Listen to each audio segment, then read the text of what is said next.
Hey guys, thanks for stopping in. We will be getting started in just a couple of minutes. I'm going to give everybody a chance to hop on in here and then we will get going. Feel free to type in the chat box where you're calling in from. See, we got a few people popping on. And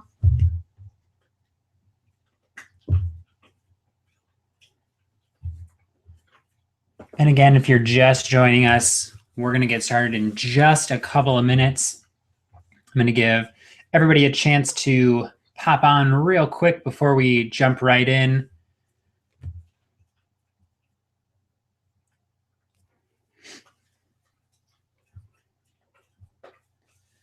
All right, looks like we got a good number of people popping on here. We'll get started in maybe 2 minutes. Just give everybody a chance to pop on here.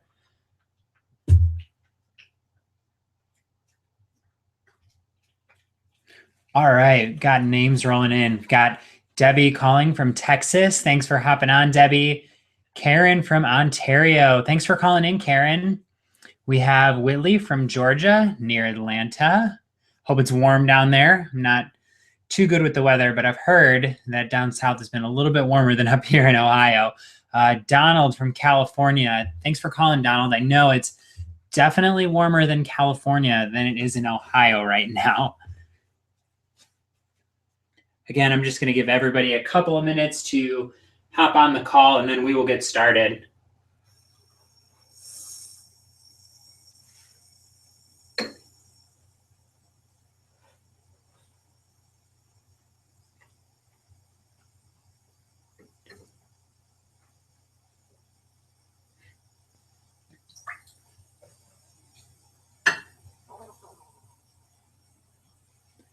And again, if you're just joining us, feel free to throw your name and where you're calling from in the chat box.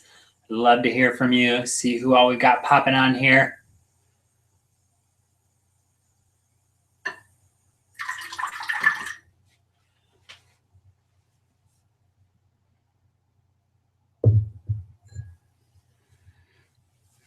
Whitley, oh, it's 65 here today. Oh, that sounds wonderful. I think we were in the double digits today. I'm thinking low 20s, high teens. It was not warm up here, so I'm a little envious of your warm weather down there.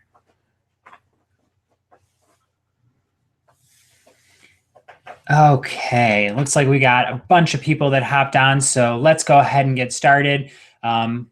Real quick, I just want to take a second to say thank you so much for calling in. It means a lot to me that you would take some time out of your evening to be on this call with me. It's always a really good time when we do these, and they are just so fun. So let's hop right into it. So if you don't know me, my name is Zach Spuckler. I'm owner of the No Fuss Vegan over at zachspuckler.com. I've been a vegan for about 2 years now, and I'm also a full-time college student. I'll be graduating at the end of the month with my undergraduate degree, and I'll be starting to pursue a master's in public health and health education, so that's pretty exciting. There's a picture of me right there, and on the right is my dog, Ted. I like to call him my Ted-editor-in-chief. He's always sitting right next to me whenever I'm doing classes like this or working on recipes. He's like my shadow. He's actually sitting right by me right now, so sometimes he gets a little feisty when I'm not paying attention to him. So if you hear him, I apologize in advance, but sometimes he likes to be known. So let's go back real quick. About 5 years ago at 16, I was about 100 pounds overweight. I was depressed, and I was on the verge of developing diabetes. And that's kind of when I discovered the power of health and real food. And you can see that picture on the right is a lot more recent than the picture on the left.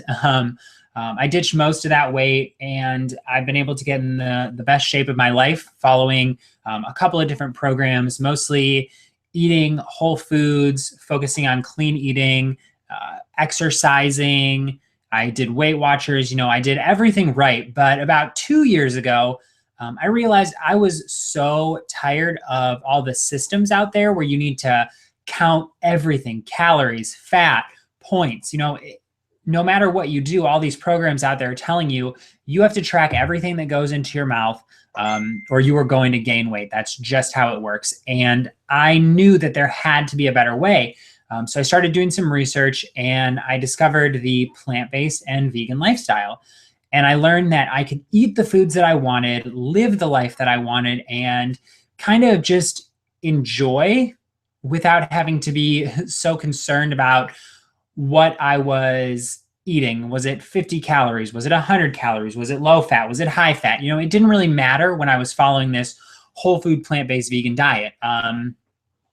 But, you know, I kind of told myself when I first started, I didn't want to be one of those people who was eating grass. That's kind of the perception I had of being vegan, is that, you know, all you get to do is eat vegetables and that's pretty much it. But as you can see, I created the No Fuss Vegan because I wanted it to be foods that everyone was going to love, no fuss. So, you know, you can see those are some of my more popular recipes, you know, orange tempeh, macaroni and cheese, chocolate coconut pancakes. I've got Hawaiian burgers. I realized that it didn't have to be a trade-off. Just because you're going to live the life that you want to live and eat the right way, you can do them both and you can be happy and satisfied and at a healthy weight. And I'm happy to say that, you know, 2 years after following or starting this diet, I've kept all that weight off. I haven't gained any of it back, and I'm at the happiest and healthiest that I've been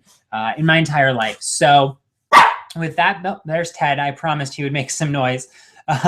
So with that being said, let's jump right in. If you have ever done a class with me, you know that traditionally I like to do slides and then kind of go through it. But while I was doing my slides today, I kind of changed my mind just a little bit and decided I thought it would be more fun to do almost an open forum type of class where I'm still going to teach you stuff. I'm still going to talk about the things that I promised. But I think it's more fun when you can see my face on camera, when you guys can type messages in the box. So let me switch over here. All right, there I am. So let me fix my camera here. I thought I had a better angle. There we go. So I'm going to do the whole webinar from here, and you can see me. You can see my reactions. I can't hide anything like I usually do behind the slides. So again, I'm super, super excited. So today I want to just talk about how you can kind of beat that holiday bloat. That's what I like to call it. And whether that is weight gain, whether that's the actual physical feeling you get when you're bloated, or I know some people that get kind of just iffy around this time of the year. I'm not sure if there's a better way to say it, but you get kind of irritable, you just feel off, you're just not at your best. And I think that a lot of that does have to do with the way that we're eating. So I'm going to share with you some tips, some strategies, some things that you can do to kind of, oh, thank you. Carol says she likes the beard. I'm hyper distractible. So side note, if you post something in the box, I will definitely see it. I will definitely reply to it. So anyway, I thought that it would be really fun to kind of just share some of the things that I'm doing. If you're anything like me, your Thanksgiving was really exciting. Of course, I didn't do a boring Thanksgiving. I did stuffing. I did homemade mashed potatoes. I did vegan meatballs. What else? You know, I did all kinds of good stuff because, like I said earlier, if I'm going to live this lifestyle and I'm going to do it the healthy way, I'm not going to do it the boring way. So there's all kinds of things you can do. But I did go a little overboard. I'll be the first to admit. I did a little bit too much on Thanksgiving.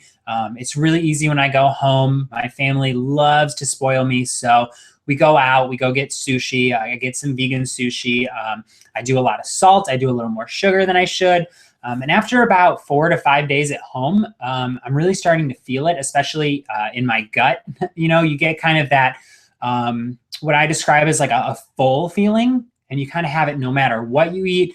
After you eat, it just kind of persists. And I kind of figured out, this isn't the first time it's happened, and I've kind of figured out, number one, how I can avoid it, and number two, what I can do when I'm dealing with it, okay? So first and foremost, let me share with you something that's kind of cool that I think you can take with you when you go to your Christmas party or your holiday party or your Thanksgiving party. from what I've seen and with the people that have registered for the class, a lot of you are already following or trying to adopt a plant-based diet, a vegan diet with a focus on whole foods. So even though after Thanksgiving I was feeling a little off, when I came back and got a weight on myself, I had actually lost a pound while I was at home. So I'm not telling you that because like, oh, look at me, I lost weight even though it was Thanksgiving. It's not like that. What I'm saying is that if you kind of follow these principles, you can enjoy your life, enjoy your food, enjoy your friends, enjoy your family, do the things that you've always done with just a little twist on them, and you don't have to worry about it. Okay. So I read this thing that said the average American is going to gain like 10 pounds between mid-November and Christmas. And that's crazy. And so the way I see it, I already kind of have a leg up on them because I know if I eat this way, I don't have to worry about the weight gain, right? So I keep saying this way, plant-based whole food. So let me just give you the first big tip, and that is follow a whole food plant-based diet entirely or as much as you can if you're new to this. And so I would highly recommend that you go vegan or plant-based, especially throughout the holidays, but clearly I endorse that all year round. But what I want you to do is focus on at least 80% of the time doing those whole foods, okay? So what that means is you're gonna do things that my big three are bags, boxes, and cans, right? So if it comes in a bag, a box, or a can, you probably shouldn't indulge in it, overly indulge in it. There are exceptions, things that you can't read the ingredients. They have more than 4 to 5 ingredients. And then what I like to call the you shouldn't, the things that you shouldn't be doing. For example, almond ice cream. I absolutely love, love, love almond ice cream. And one of the grocery stores by me stocks it. And you will definitely catch me eating it at some point. But during this time of the year, I'm not picking one up every 2 weeks because I know that I want to indulge a little bit over the holidays when I'm at home. So if I'm going to make those choices 20% of the time, I'm going to avoid those, the almond ice cream just for fun. Okay. So I hope that makes sense. So again, 80% of the time, not the things in the bags, the box, or the can. Just because they're vegan, just because they're plant-based doesn't necessarily mean they're a healthy choice. And I think that that's something really important to kind of differentiate is that you can go vegan, you can go plant-based. It's a lot easier to do than you think. But there are tons of things that you can live off of that are vegan. So, I can get Oreos from Trader Joe's. I can live off whole wheat pasta noodles with sesame oil and some soy sauce. I can, I'm trying to think because I'm not really keeping anything like bad in my house that I can think of off the top of my head. But those kinds of things, the ice cream, I can live off of those. Literally, those will give me enough calories to sustain life, right? But it's not going to be a high quality life. And even though I am doing the vegan plant-based thing, as I like to call it, the thing, I'm not going to lose weight. I'm probably going to gain weight. Okay. So it's very comparable to the idea of eating clean. So 80% of the time, what you want to be getting are vegetables, fruits, whole grains, oatmeal, oats, things that you know what they are, you know what's in them. And for most of us, especially if you've been doing this more than, a couple months, you should be eating it. My personal favorite, and I get a ton of slack for this, is that I just love bananas, right? So every week at the store, it's an odd week for me if I don't have the cashier ask me if I'm making banana bread, right? Every week she's like, oh, are you making banana bread? Because I saw you bought like 4 bunches of bananas. And I'm not. It's just for me. But that's what I like to do. I know that I can reach for a banana over an Oreo. I know that I can reach for a banana over, all of these bad choices that are technically plant-based and technically vegan. It doesn't make it healthy. But when you make those easier choices, the accessible choices, that makes it a lot easier.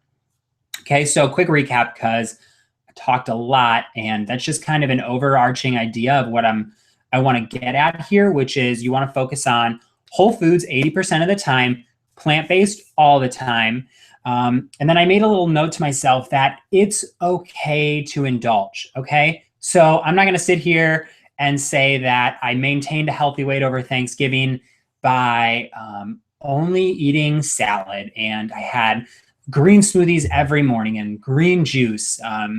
And listen, there are weeks and there are days where that's what I do. I do green juicing. I do green smoothies. I get my shake in the morning. I try to do that a lot of the time. But the reality is we're all human. And I don't think that there are thousands of us out there living this life where every morning we wake up and we have a green juice, and then we wait until lunch when we do all raw vegan, whole foods. And then for dinner, we go to the farmer's market and we get the fresh made organic vegan specialty pasta, right? That doesn't happen. And for some people it does. And if that's how you're doing it, awesome, kudos. But for me, I try to reach for that ideal, but I'm not mad when I don't get there, because 80% of the time I'm doing the best I can. I'm getting the whole foods. Okay. So my note is, if you're not hitting that, like that perfect ideal, that's okay. Okay. So if over Thanksgiving you had a few extra cupcakes like I did, I made vegan cupcakes and I enjoyed them, and I'm not sorry. If you did that, that's okay. If you skipped a workout because you were too busy, that's okay. You slept in, you had to, you just had to grab whatever was available. You grabbed a vegan granola bar, even though you had a smoothie planned for breakfast, that's okay, right? It's okay. Those little decisions can add up, but when 80% of the time you're doing the right thing, it's not going to hurt you. It's really not. And so that's the biggest thing that I want to stress. And so I said that I'm going to kind of share how to beat the holiday bloat.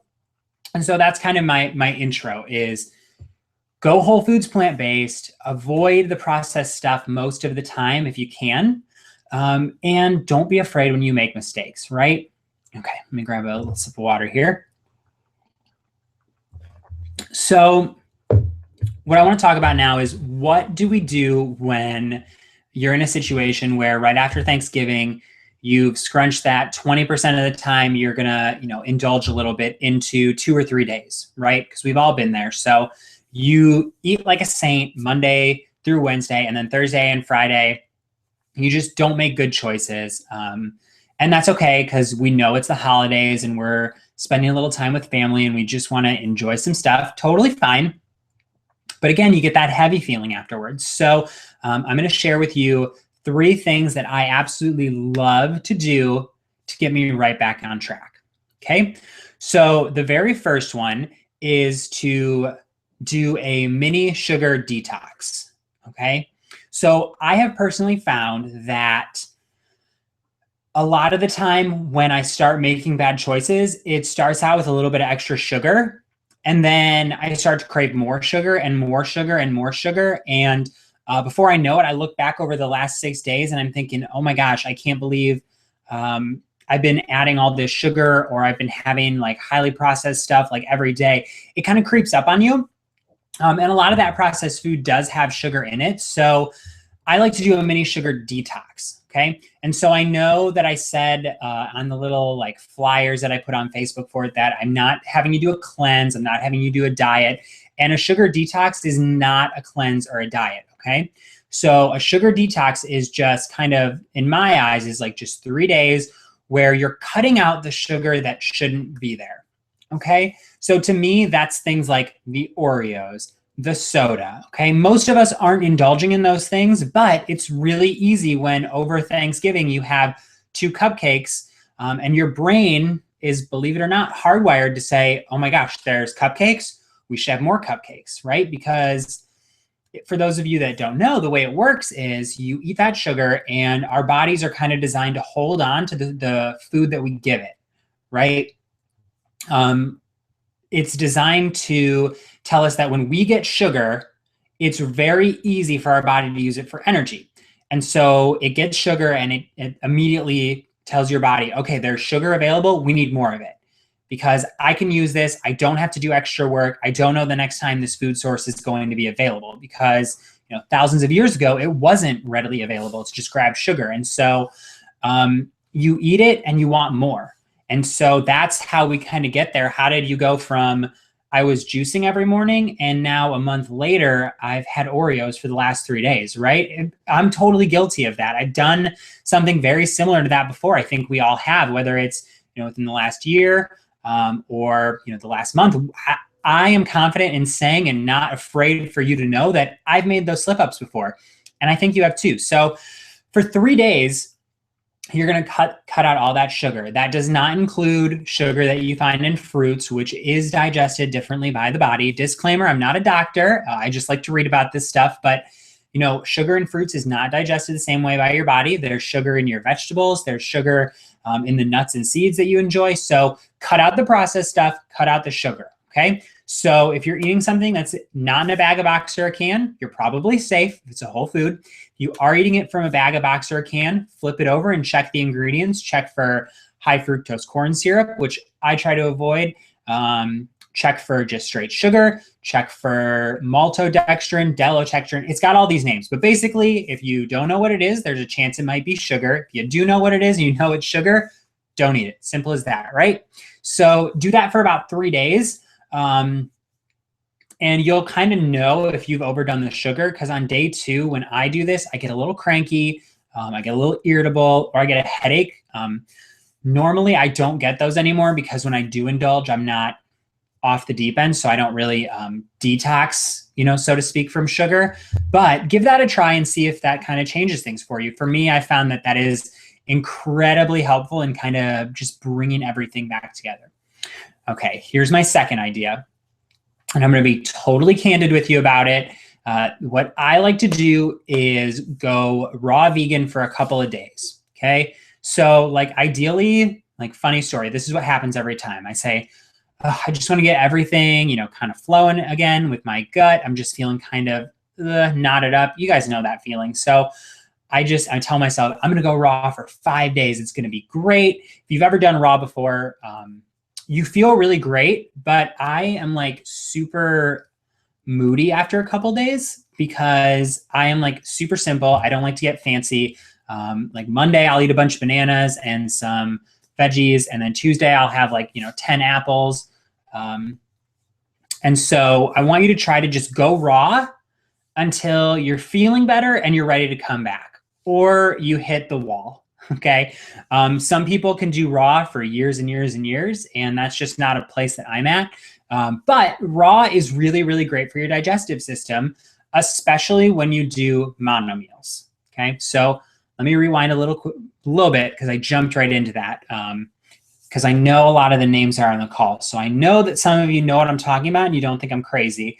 But what raw is essentially you don't eat anything that's cooked over 104 degrees.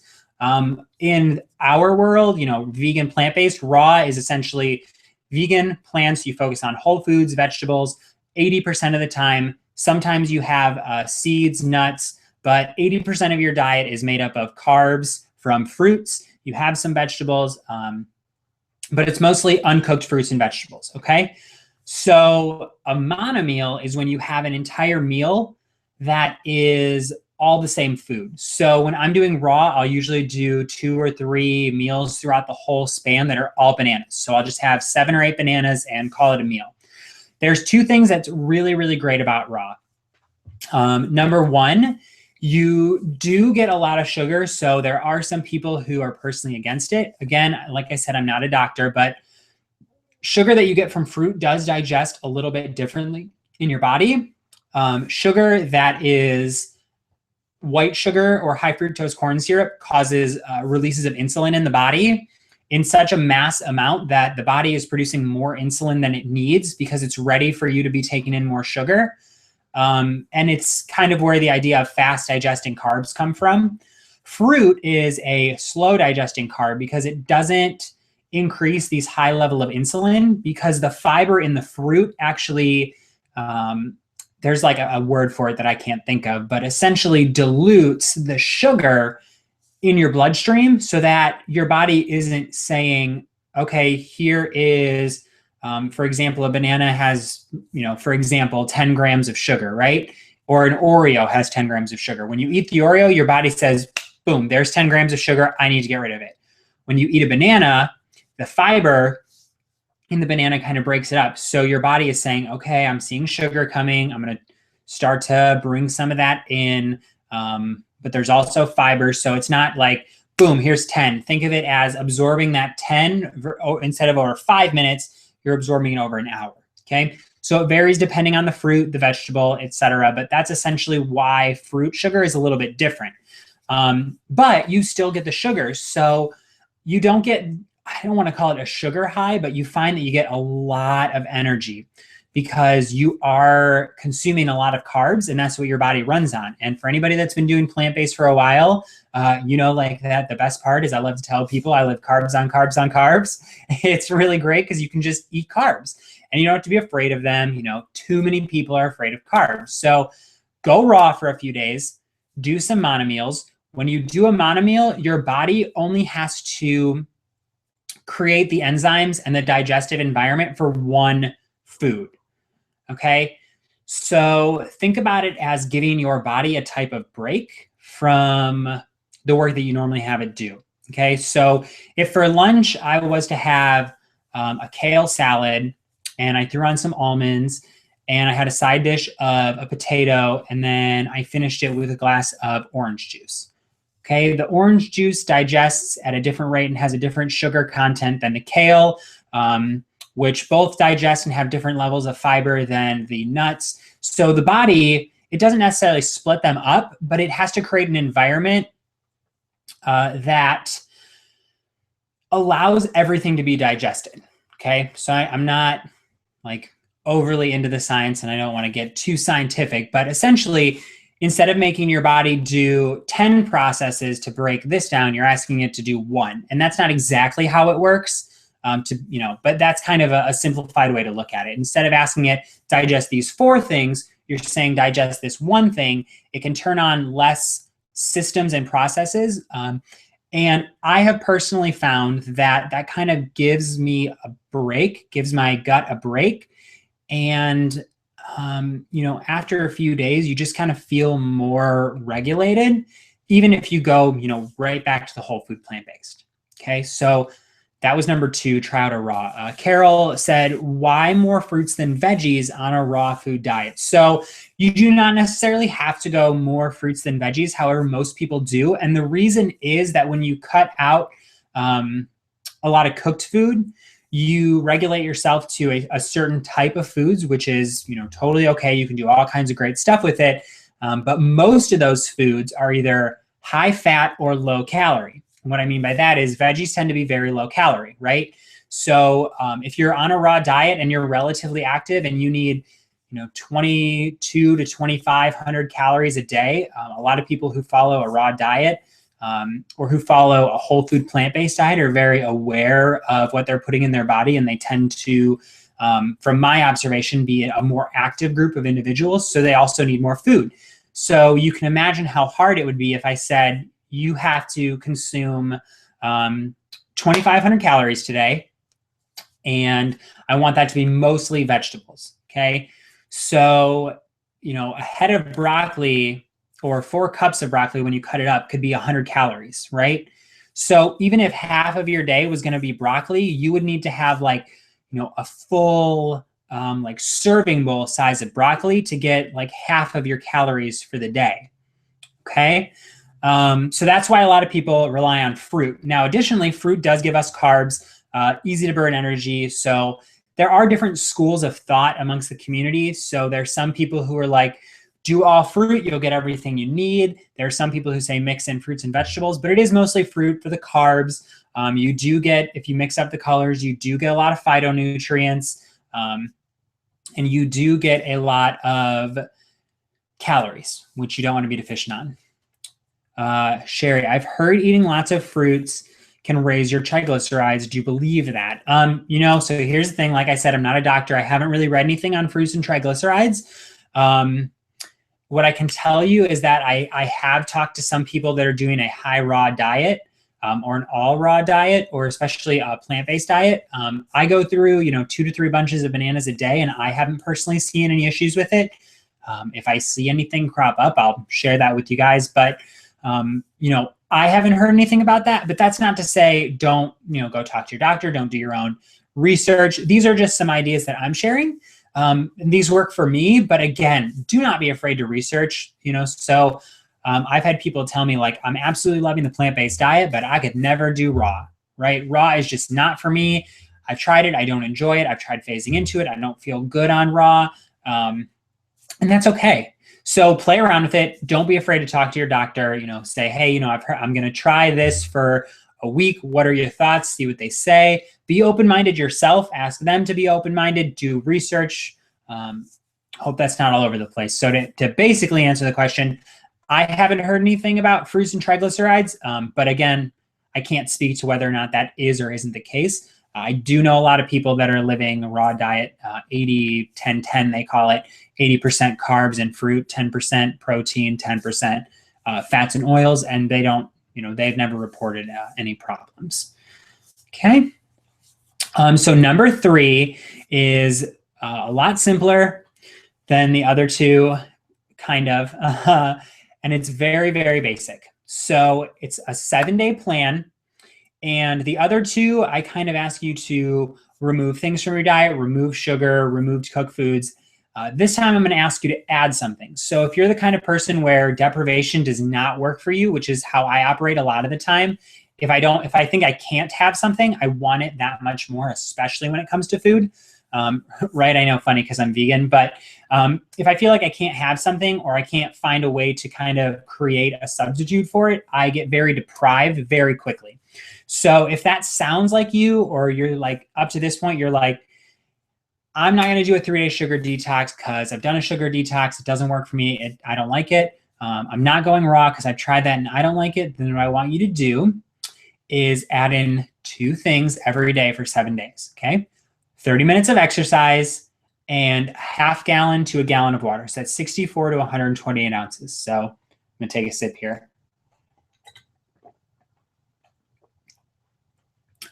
So add in 30 minutes of exercise and 30 minutes of water. So whether you can get to the gym or not is totally irrelevant for this one, right? All I want you to do is a 30-minute walk, jog, run. If you want to lift weights, if you have Insanity or P90X at home, whatever it is that you want to do to get active, just do it for 30 minutes. Okay. So what I found is that the more active I get, and there, it's not only what I found, but you tend to improve digestion. And I think that for those of us who live a very, very clean lifestyle, I like to think about it as a car, right? So if you put I'm so bad with cars. This was a terrible example. You put like it's 93 gas, right? So you get the 87, the 90, and the 93, I think. If I'm wrong, just bear with me. So you put the 93 in your BMW every time you drive it, right? And you're doing that for months and months and months. And one day you decide you're just not feeling it and you put the 87 in. You're going to save the 50 cents, right? And what happens? We tend to see engine problems. The car can't, you're not running clean. Right? You're not running clean. And so that's how I like to think of this. When we feed our bodies whole food, plant-based most of the time, and then we hit these times of the year where we think, okay, we're going to splurge a little bit. We're going to make our vegan Christmas cookies. We're going to do all that, right? And we kind of get just plugged up. So I like to think of doing exercise as kind of refilling the tank. We're putting in the right foods now. We're adding in the water and we're flushing the system, right? So we drink water and we flush the system and we're exercising to get everything moving again. Okay. So I hope that analogy is fluid enough for you. It's the best one I've come up with yet. If you have a better one, please tell me and I'll share it next time. But the exercise is really great for your digestive health, as is the water. Okay. So water does all kinds of amazing things for you. It's going to clear up your skin. If you're anything like me, when you go on a sugar or a processed food bender, you totally break out. And I know that there are studies out there that say we don't know what causes acne or we don't think it's related to food, but I personally can tell when I'm making bad food choices before I feel it in my stomach because I start to break out. So it clears up your skin. You can see weight loss. Dehydration tends to cause headaches. We see those headaches turn around. If you're doing this in conjunction with the sugar detox, we tend to see a lower tendency of those detox symptoms and headaches. You have more energy. You are more regular. There are just so many benefits to it, right? And a lot of those benefits sound like the opposite of the problems that we have when we get backed up. And Colleen, yes, I said 64 ounces. So I do, if I'm really looking to flush, I'll do a gallon over the day, which is 128 ounces. It used to be for the longest time ever, it was just 8 glasses of water. And some places still recommend that. However, I think that the new standard that a lot of people are going by is 1/2 of your weight in ounces is what you should be drinking every day. So for example, if you are 150 pounds, you divide that by 275, and you should have 75 ounces of water a day. Okay, grab a little more water here. So add in the water, add in the exercise, do it for 7 days while you're kind of following that whole food plant-based. If you're not going to totally detox from sugar, I get it, but follow that 80-20 rule like I talked about. And you are going to feel so much better. Okay. Sherry, I need to get off sweet tea. Okay. So if you need to get off sweet tea, here is what I would recommend. Okay. So I am a total tea addict, right? I absolutely love tea. I have too much tea is what it comes down to, but I really love loose leaf tea. And so what I'll do is make a whole pot of it. If you've ever I have a teapot that I like to make, I think it's 32 ounces of tea in. And side note, tea is not the same as water because tea has caffeine in it and it actually dehydrates you a little bit.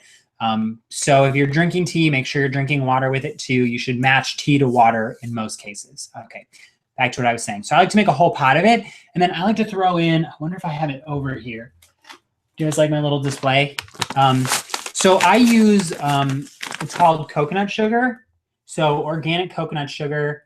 I get it from Trader Joe's, but what I like about it is it's a lot less processed than regular sugar. I don't need a lot of it, and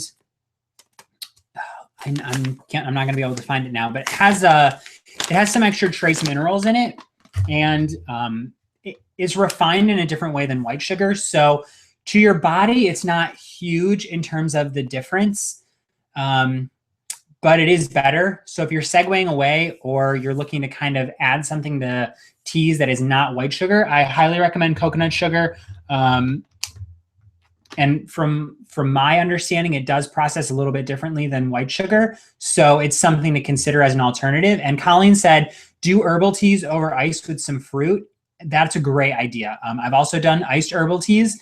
And if you juice yourself, or if you have a blender and you can juice through a cheesecloth, you can blend up fruit and strain it through a cheesecloth. If you do real fruit juice and some tea, that's a really great way to sweeten herbal tea.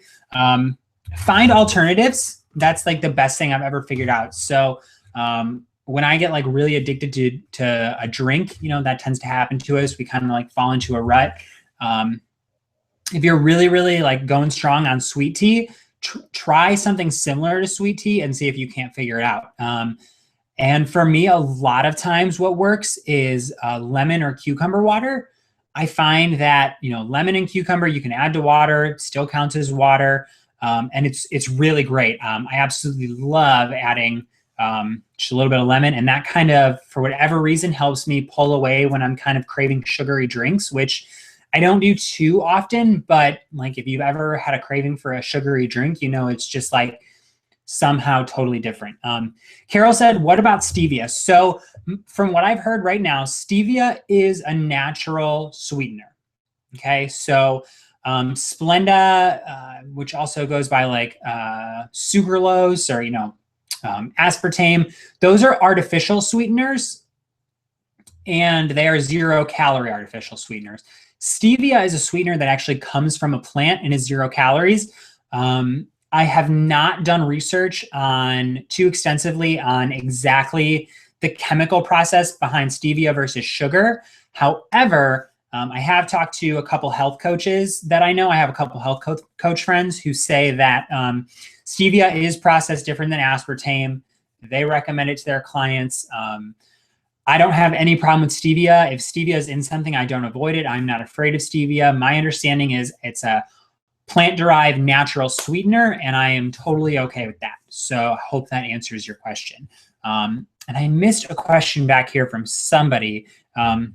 Whitley said, what kind of exercises do you do? So don't tell anybody, but I'm not being as good as I should right now because I have like my finals coming up and final projects and term papers and all that good stuff, right? So when I am doing my exercise very regularly, I like to do any number of things. I try to lift at least once to 3 times a week. Like in the perfect week, I'm lifting 3 to 5 days a week because I like to lift sometimes. I find it very therapeutic.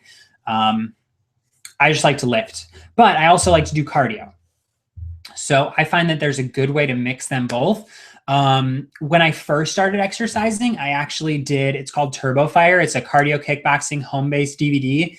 I absolutely love home DVDs. And full disclosure, I am a Beachbody coach. So I work as a rep for the company that does like P90X, Insanity, Turbo Fire. But I can tell you, I do use and love those programs because I'm a night owl is my big thing. So especially when I was in high school, I would work out at like 12 o'clock midnight. So you can't, it's hard to go to the gym at that time. And I'm not a morning person. So I like to be able to come home, throw in a DVD. I'm trying to look my shelves all the way. Some of the workouts that I have, I do Turbo Fire. I do PiYo. I teach PiYo classes. I teach Insanity classes. I teach Turbo classes. I've done Insanity. I've done P90X. I've done running. I mean, I like to try it all. So it's really about what works for you. So like, I love the DVDs because they're simple and I like to have like a little home studio. Some people like to run. Some people like to go on walks. Some people like to jog. Some people like to do body resistance training at home.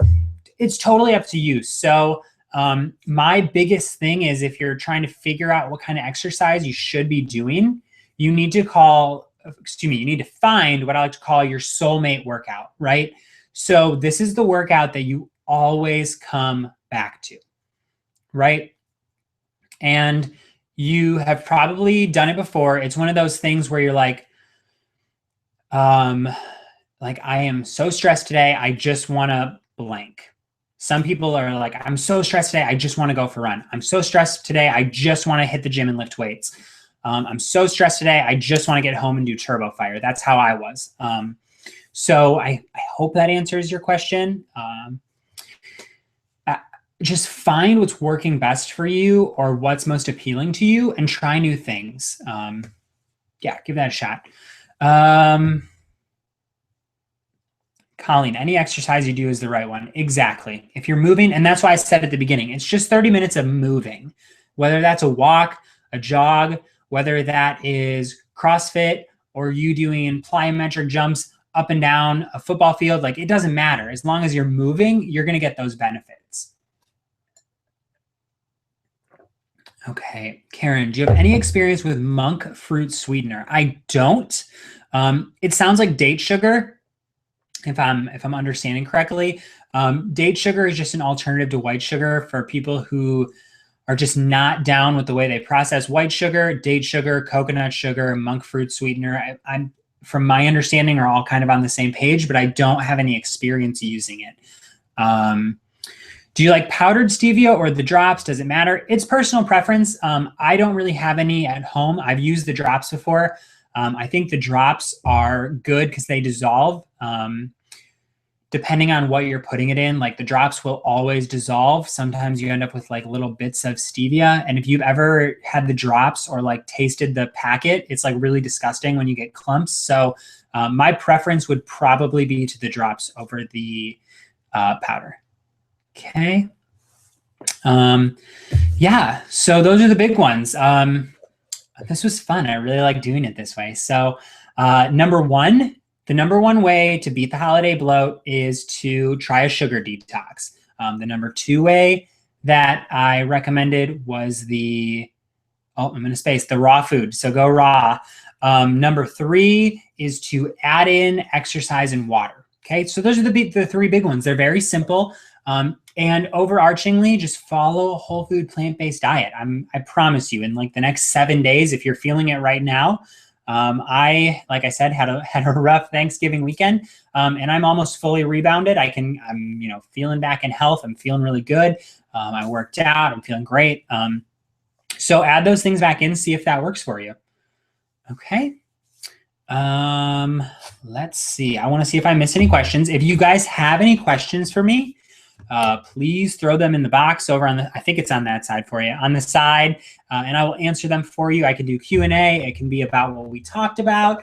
It can be about stuff for the website. You have my undivided attention to ask any questions that you want. There's a little delay, so if you type it in, give me 1 second to see it. And while I'm waiting, I just want to say thank you so much for hopping on. It really means a lot to me that you guys took the time out of your evening again to come spend some time with me. I know that Ted interrupted a couple of times with his barking. He likes to be heard. So again, I just really, really appreciate everything. And yeah, this was really fun. Oh, and I almost totally spaced. Don't be mad at me. Thank you so, so much for all of your help sharing and promoting and contributing to my attempts to get to Austin, Texas, to go to the Vita Vegan Conference, which is kind of to learn about how to expand vegan businesses, vegan blogs. It's going to be really cool. There's going to be all kinds of awesome people there. If you guys have ever heard of Vegan Yak Attack, they're going to be there. Terry Hope Romero, who did like Salad Samurai, the Veganomicon. I met her once, and she's going to be there talking. So it's a really great opportunity, and I just really, really appreciate all the help that you guys gave me to get there. So thank you.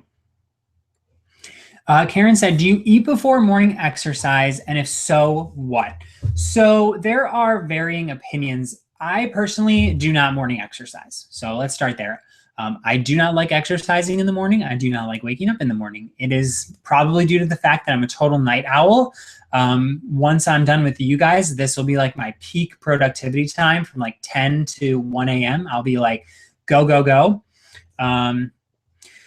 Yeah, I will just be like full blown wired from 10 to 1. So it's hard for me to like wake up at 6 and get a workout in, and pretty much anything after that is too late to get to work. So I don't work out first thing in the morning. But the opinion from my understanding is it's totally up to you. There isn't a lot of science surrounding one better than the other. I know some people who eat a banana and then have done like insanity and they'll throw up. And then I know people who can like smash on a bowl of oatmeal, a banana, a green smoothie, like enough that I would have to go into a mini coma for the rest of the day and then go work out, and they're totally fine. So it's what works best for you. If you're the kind of person who about 20 minutes into a workout, you're not feeling it, I would recommend that you do like a banana or two beforehand. If I'm tired, I'll have a banana or two before a workout. And it just kind of gives you, again, those quickly accessible, more accessible carbs that you can use during your workouts. So personal preference, if you're going to do it, have something small, not too big. According to ACSM, which is American College Sports Medicine, like the best way to do it, because I know I said there's like no science behind it, that's like for a workout, but according to like ACSM, if you were an athlete, you would want to do approximately, it's gonna like hail back to my nutrition class, 150 to 250 calories about 2 hours before your workout. Right? So if you're doing a morning workout, it doesn't really apply. Do something small, don't do something at all. Totally up to you. Colleen, do you recommend any books or pages for pressure cooker recipes? Yes, Colleen, let me find the link for you.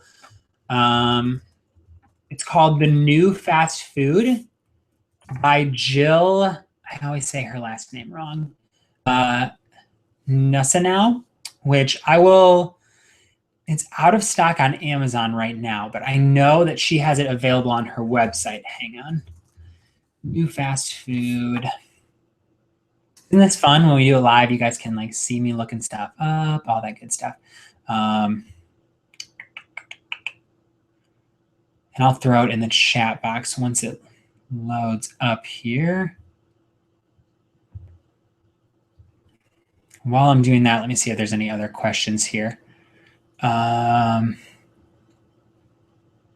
you have a favorite plant-based cookbook? Oh my gosh, there are so many to mention. Do you guys want me to tell you what my favorite is right now? Do you want to know what my favorite is of all time? That would be a hard one. Or do you want to know just what I cook from? Or should I take the easy route out and say, my favorite cookbook is my e-cookbook, which is available now. I'm just kidding.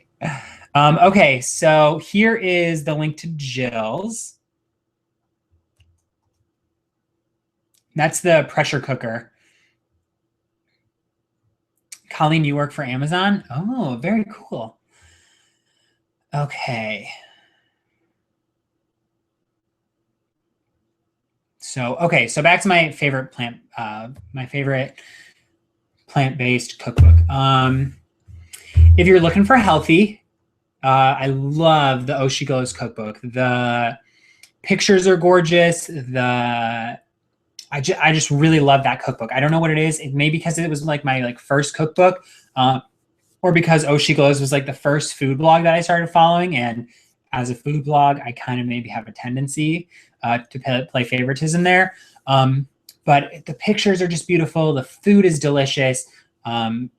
Angela, who writes the book, she does it for health. So the recipes are fairly healthy. She does use oil. So I know that some of us are, not as oil as the others, but most of her recipes you can easily adapt out to the oil. But the Oshi Glows cookbook is probably my favorite. I'll pull the link up for that on Amazon too. Wrote in the chat box. But yeah, and so that's if you're looking for healthy. If you're looking for not so healthy, well, there's two. So I love Thug Kitchen. So I just think it's hilarious. It's like a cookbook, but they swear in it, and it's just like funny. It's just funny. And the cookbook has like really delicious recipes. Like the recipes are 5-star. I've had pumpkin chili. The desserts in there are delicious, like just out of this world. And the other one is like Veganomicon, because it's just like the vegan food Bible. It's just like all of this vegan food. So I don't know. It's just like delicious. They have everything you can think of. They have pies, donuts, pasta dishes. Like, oh, there's just so much good stuff in there. So favorite of all time is the Oshi Glows cookbook, which I'm just putting in a link now. Oh, but it's going to cut it off. Hang on. How about this? Let's try this. Oshi Glows cookbook. Isn't this fun? You get to be with me here in real time while I try to figure out how this works.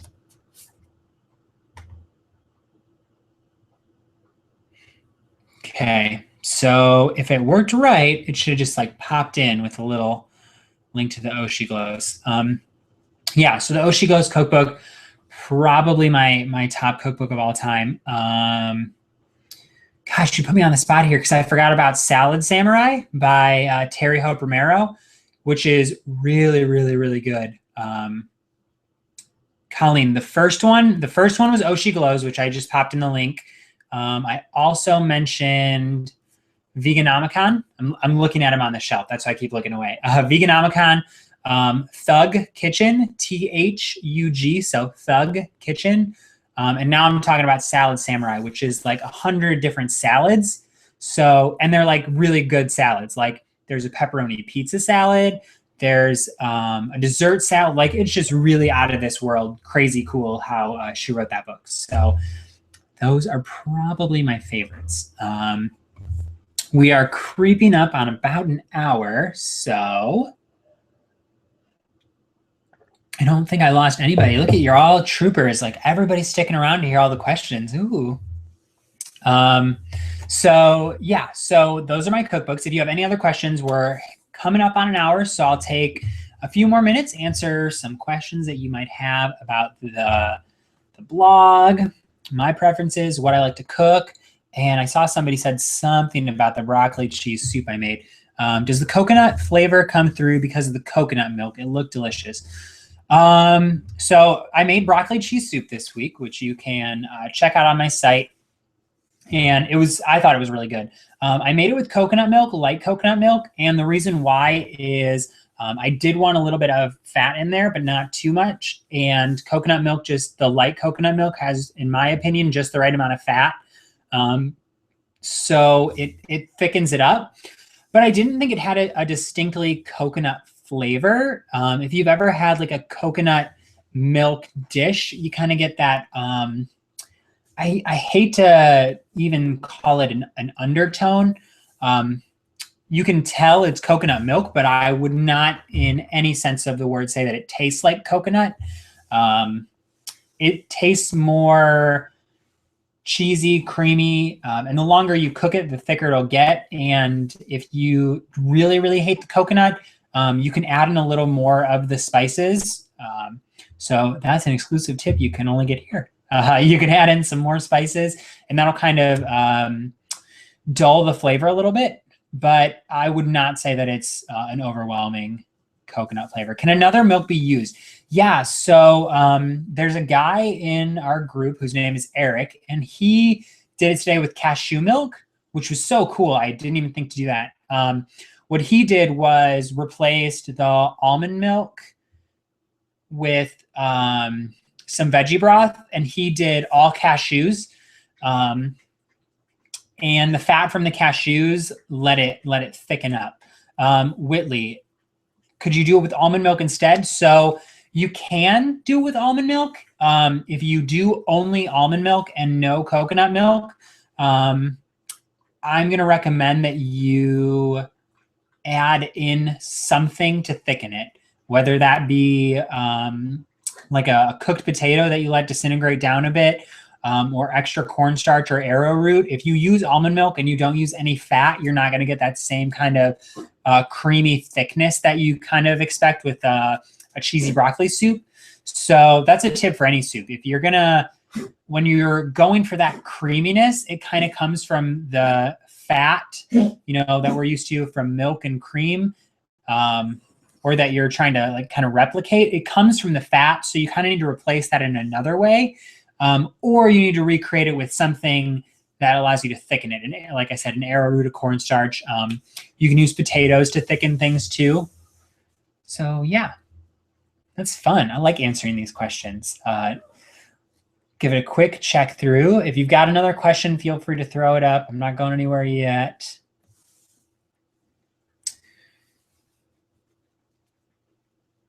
Sherry, thank you for answering all your questions. You are so welcome, Sherry. Thank you for hopping on tonight. And yeah, I really appreciate it. It's really fun to do these. And it's cool that so many of you guys popped on. And I recognize like lots of names from the group. It's like so cool to connect with you guys. Would flour work? It depends what flour you use. So something I've learned about the plant-based vegan community is that we love to create flour out of anything and everything. So I've seen rice flour, gluten-free flour, chickpea flour, oat flour, coconut flour. Like there's types of flour for everything. So I tend to only use flour when I want it to thicken like a sauce. Especially if I'm going to use oat flour, because traditional flour like white flour, wheat flour, I would try out, but things like gluten-free flour, oat flour, chickpea flour, coconut flour, they will bind it almost, so it's like a dough. Like I made a cheese sauce that way a couple weeks ago, and like I can't even explain it. It came out almost doughy. So if you're going to use like a wheat flour or like an unbleached flour, I would say give it a try. If you're going to try to use like a healthy flour, I would not, just my personal opinion. Could the soup be done in a pressure cooker or a slow cooker? Yes. Somebody posted a picture. They did it in their slow cooker. The only thing is if you do it in a slow cooker, make sure that the broccoli is raw. And I might even, my personal opinion, I might even wait until a half hour before you're ready to serve it, before you do the broccoli. And if you need it to thicken, take the lid off, just like a little, I'm trying to describe this. If you have the lid on it, like leave it so there's a little opening to let the steam off, and that'll let it thicken up a little bit. I'm new to your blog, so not 100% sure. Oh, of course, ask any questions that you have. Please, like, listen, 2 years ago, I tried to cook stuff like this, and I was like, what just is some of this stuff even mean, right? So you learn with the territory, and I'm so happy to have you on the blog. And if you're not a member of the group, pop over to the group on Facebook. I almost forgot. I'm so glad that I remembered last minute here. If you're not part of the group on Facebook, please pop over. It's vegan and plant-based food lovers, and it's like my favorite group on Facebook because we're like very non-judgmental in this group. I have been in groups where people get like overly judgmental, and like I just don't. My opinion is that I'm trying to share this lifestyle with people, and I want them to enjoy it, and I want everybody to love it and feel good about it like I do. And if I'm tearing other people down, or I'm telling them how they're not plant-based enough, or they're not doing it right, or they need to XYZ, that's not working. So this is a group where it's open. As long as you are plant-based, you're sharing plant-based foods, or you're working towards plant-based vegan, you are welcome. It's all positive. And yeah, we let positive people in, and positive people get to stay. Cool. So Sherry, first webinar with you. Very excellent. Thank you, Sherry. I totally appreciate that. Thank you for the webinar. You are so welcome. And Whitley, you just joined. I will make sure to approve your request to get in right after this class. And yeah, with that being said, this has been an awesome class. I really, really love this format, just kind of back and forth. This was really fun. So thank you. I will see you over in the Facebook group. And again, if you have any questions, I'm going to leave you, like I said, with that group. And you can try to fix the options here. Boy, oh boy, I thought this was going to be way simpler than it is. There we go. So I'm going to make it so that once I close out the webinar, you'll get redirected to the Facebook group where you can request to join if you want. You don't have to, but I would love, love, love to have you. It's been a pleasure speaking with you guys, and I hope you have a wonderful rest of the week. Thanks for tuning in. Bye.